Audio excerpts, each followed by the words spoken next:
Hi everyone and welcome to a new video. Today it's time to talk about past simple and past continuous, two tenses that are taught every single year in high school. These two tenses, if you remember, are usually contrasted, and that's what we are going to be learning throughout this video. Yet, the best way to explain this contrast is by means of a connection with the tenses that we've seen previously, like in previous units. If you remember, in previous units, we learned the contrast between present simple and present continuous. Remember that present simple was this tense that we used to talk about habits, routines, facts, and general traits. Something like I study English every day implies that I'm doing this every single day, as you can see in the timeline. A perfect habit. On the other hand, present continuous, it's a tense that we use to talk about things that are happening at the moment of speaking. If I say something like, I am studying English right now, that's basically what you are doing while watching this video. So if I had to represent that in a timeline, it could be that one. So that's my now, and it's something that is happening right now. Yet in this unit, we're going to learn the past counterparts of these two tenses. On the one hand, past simple, that is similar to present simple, but in the past. I studied English yesterday. As you can see, it's something that I'm not doing right now, but I did yesterday. So it happened in the past and there's no connection to the present. And on the other hand, past continuous. I was studying English yesterday. A perfect counterpart of present continuous. We keep the same structure, but we change the verb to be into its past form, was or were. I was studying English yesterday means that that's something you were doing at the moment of speaking in that past. So we keep the same timeline, but what we do is that we place that continuous action in the past because it was something that I was doing in this case. So it's a kind of flashback somehow. Let me illustrate this thing a bit better. Let us focus only on the two tenses that we are going to learn more in depth throughout the video.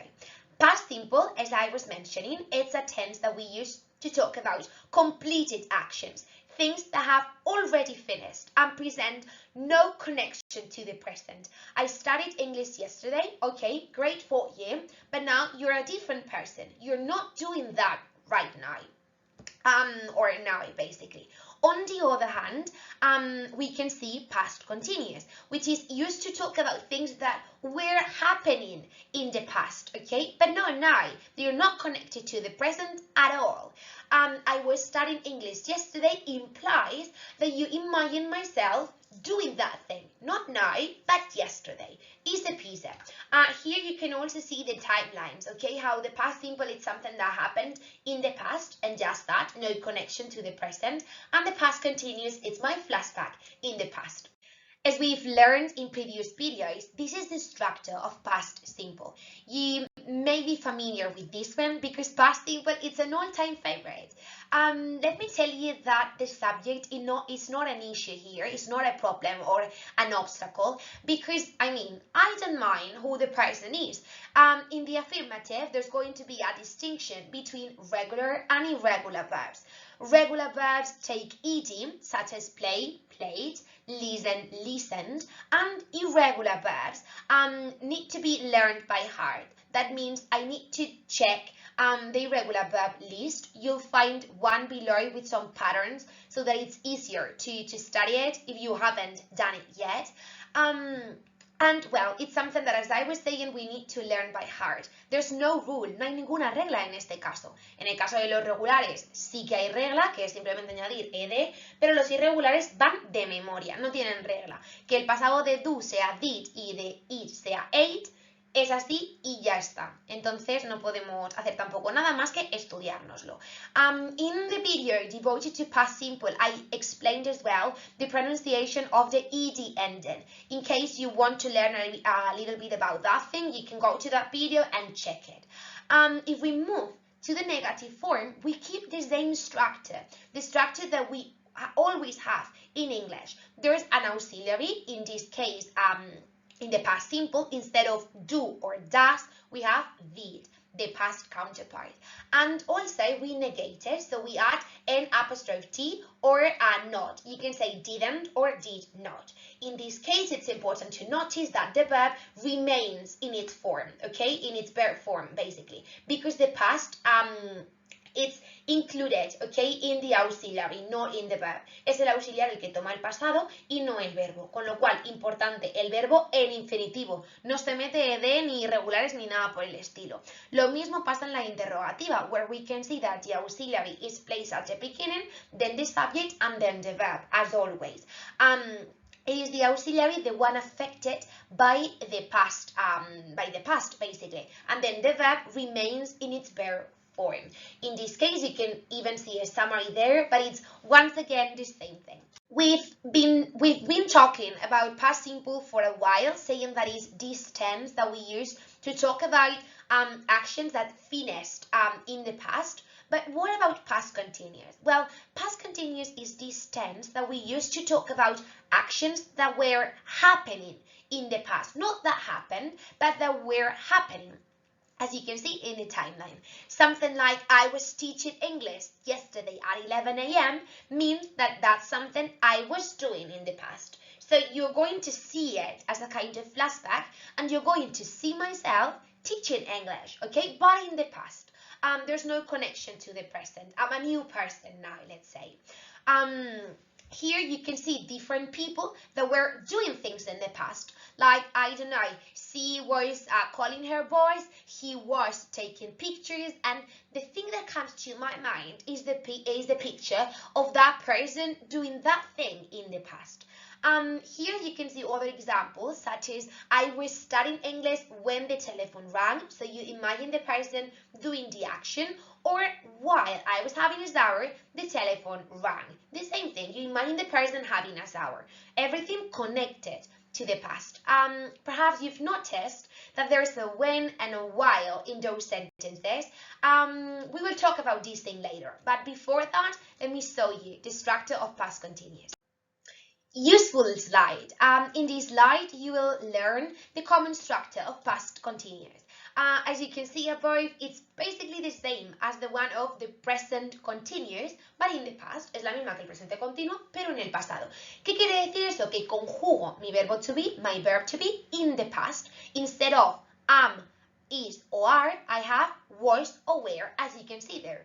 But the verb, since the tense is called continuous, takes ing. Una vez más, como el tiempo se apellida continuous, implica que el verbo principal va a llevar ing. This is something that we can clearly see in the chart that you can see there. I, together with the third person singular, is going to be working with was. So I was studying, he was studying, and so on and so forth. And the rest of the subjects are going to take were. You were studying, we were studying, and so on and so forth. Apart from that, if we move to the negative, once again, we take the auxiliary and we negate it. That means we need to insert an apostrophe T or not. You can say was not or were not, or also the most common forms are wasn't and weren't. In this case, notice that the verb maintains the ing form. El verbo mantendría la forma con ing que nunca se quita.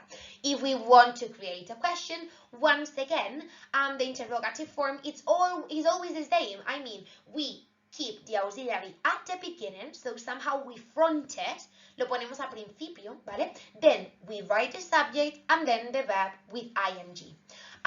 There you can see a summary of everything and also of the timeline of the past continuous, in this case combined with past simple. But let me explain this thing more in detail with the next slide. This is the same example that I presented below.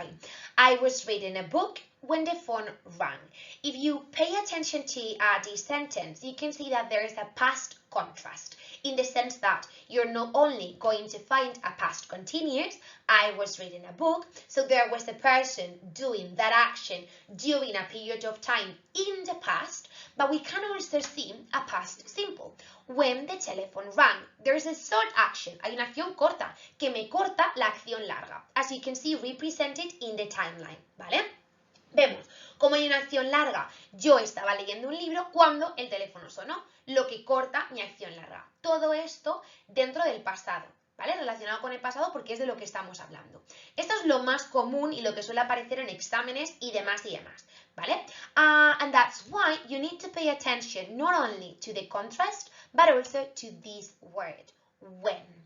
Ya que siempre que veáis when vas a tener que activar esta alertita de decir, hey, que cuidado, a lo mejor tenemos un contrast in this case. So it's not only when, but also while. These two words are crucial, are vital for this contrast. Son súper importantes, ¿vale? Para marcar este contraste que os estoy explicando. Vamos a ver que siempre que tengamos when, justamente después voy a tener un past simple. Se ve claramente en este caso, when the phone rang, past simple. Si por el contrario tuviese while, siempre a la derecha irá un past continuous. Solo puedo utilizar una de estas dos palabras, ¿vale? En una oración. Y gracias a ella puedo combinar los dos tiempos que estamos viendo, past continuous y past simple. Let me explain it more in detail with a nice illustration. You're going to understand better by means of this image. So we have the same sentences that we had before. Jack was reading when the telephone rang. After when, we have past simple, rang. And in the other gap, I'm going to use the other tense. Remember, past contrast. Si después de when estoy poniendo el past simple, rang, en el otro hueco que me sobre, que me quede libre, pues voy a tener que poner el past continuous, con lo cual was reading. ¿Qué pasa? Que puedo hacer esta misma oración en vez de con when, lo puedo hacer con while, si me apetece. Vale, ¿qué es lo que hago? Cambiar el orden, porque después de while va past continuous, con lo cual tendré que decir the telephone rang while Jack was reading. Después de while, past continuous, was reading, el verde, y en el otro hueco que me quede libre, meteré el past simple, rang. Let me illustrate this thing with the picture you can see above.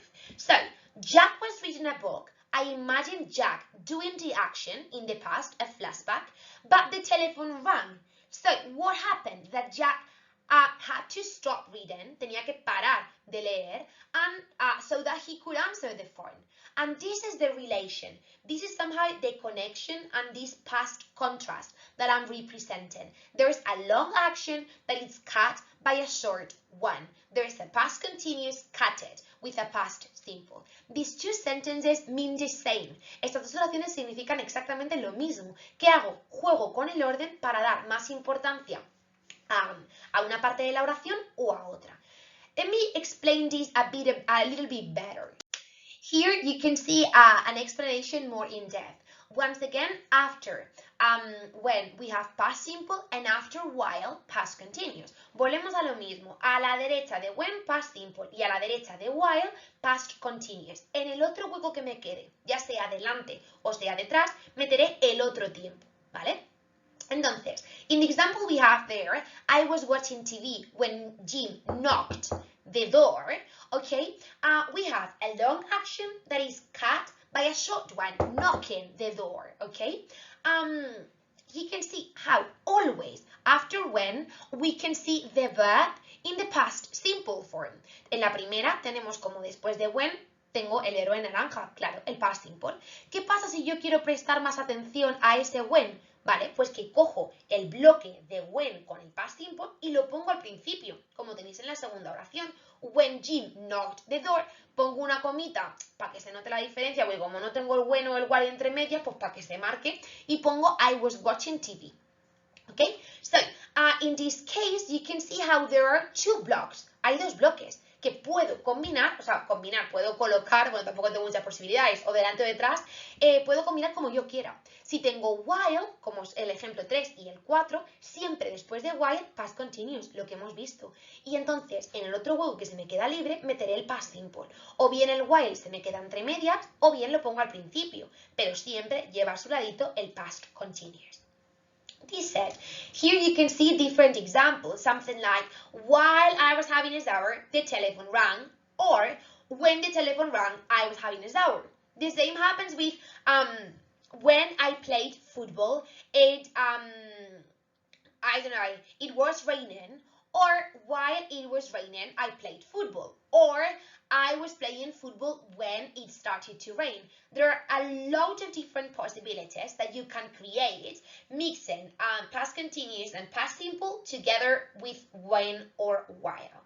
Yeah, let me tell you something extra, and it's that sometimes there is a possibility of adding two past continuous to while. Hay veces que en vez de utilizar con while un past continuous y en el otro hueco el past simple, puedo utilizar dos past continuous. Something like, while I was watching TV, my mom was listening to music. In that case, both sentences are with past continuous. En este caso, las dos aparecerían con past continuous. ¿Por qué? Porque no tengo una acción larga que se me ve cortada por otra, sino que lo que tengo es que tanto yo como mi madre estábamos las dos haciendo una cosa distinta, pero en el mismo periodo de tiempo. Con lo cual, en este caso, las dos aparecerían en past continuous porque no hay una larga que corta a la otra, sino dos acciones paralelas que están ocurriendo en el mismo momento del pasado. Sería el único caso cuando, en el que while podría tener dos past simple. Por lo demás, esta regla suele funcionar en el 90% de los casos. So study it, trust it, and let's practice with this thing. It's time to practice. As I always say, practice makes perfect. And it's time to start working on this issue. Past simple and past continuous commonly appear in every exam. Sometimes they give us some signal words such as when and while, but it's not always the case, as you'll see throughout the exercise. So as always, try to stop it, remember what we've learned in this video, and, well, fill in all the gaps. Supposing you've already stopped the video and done the exercise, let's start checking together. The first one, taking into account that that person started eating or having dinner, in this case, at 7:30, at 7:30, we can say something like, we were eating dinner at 10 p.m. last night. Because they mention that you've started before, so they force me to see the person eating dinner or having dinner, ¿ok? Me obligan como a imaginarme a la persona cenando, en este caso. So that's why I use past continuous. In the next one, yesterday I went to the post office, bought some fruit at the supermarket, and read a book in the park in the afternoon. It's all with past simple because we are talking about what a person did yesterday in this case. So it's a kind of routine that a person followed yesterday in this case. In the next one, okay, as well as in the majority of them, there are some signal words, such as when. That's why I know I must say something like, we were watching TV when we heard a loud noise. There is a long action, we were watching TV, and then a short one that cuts the long one. So when we heard a loud noise. Then Julie was in the garden when Lawrence arrived. In this case, we cannot say Julie was being, even though we said that after when there's a past simple, arrive, hemos dicho que después del when se pone past simple, arrive, vale. Con lo cual, en el otro hueco debería de poner was being. Pero es que no tiene sentido, nadie diría eso. Yo estaba estando en el jardín. It doesn't make sense. Remember what we learned with present simple and present continuous. There are some verbs that are stative verbs, like be, like have, when you mean tener, or things like sense verbs and so on and so forth that never take ing. The ing form does not exist in English, so keep that into account. What about the next one? What were you doing yesterday? I was cleaning my house. I imagine the person doing that action. Or last year I visited Paris and Rome, something that you did last year, and okay, now perhaps this year you're going to visit something different. Okay, they were having dinner when the police came to the door, easy. Or the next one, basically the same thing. He was working in the garden when he found the money. Laura was studying at 11 p.m. last night. You can say as well, like studied, just that. But in this case, you're imagining her doing the action. También podría decir, Laura studied at 11 p.m. last night. También estaría bien, ¿vale? Vale. Then number 10, he was sleeping when the doorbell rang, like the telephone, like a common one, or I was walking along the road when I met an old friend. An old friend. Once again, a long action being cut by a short one. And finally, it was a day in December, snow was falling, children were singing carols, and people were doing their Christmas shopping. At the beginning, I used past simple because it's a fact in the past. It was a day in December. Okay, fact. But in the rest of the sentences, I use the continuous form because I want to describe what was happening, as if this were a story. Imagine, like snow was falling, children were singing, and you imagine this thing happening. So if this is clear, let me finish with the video. And yes, this is the end of the video. After watching this video, you must be able to describe the different uses of both past simple and past continuous in isolation. If you still have some problems, remember there's a video devoted to only past simple. You must also be able to create sentences in every single mood: affirmative, negative, and interrogative. And above all, you should and must be able to distinguish between the uses and how to employ when and while in a sentence, this kind of past tense contrast. Once again, remember that there's some extra practice in the description of the video in case you want to, well, practice more, something that I really recommend you to do. And as always, I'll be available via email for further doubts. This said, have a lovely day, enjoy quite a lot, and see you soon.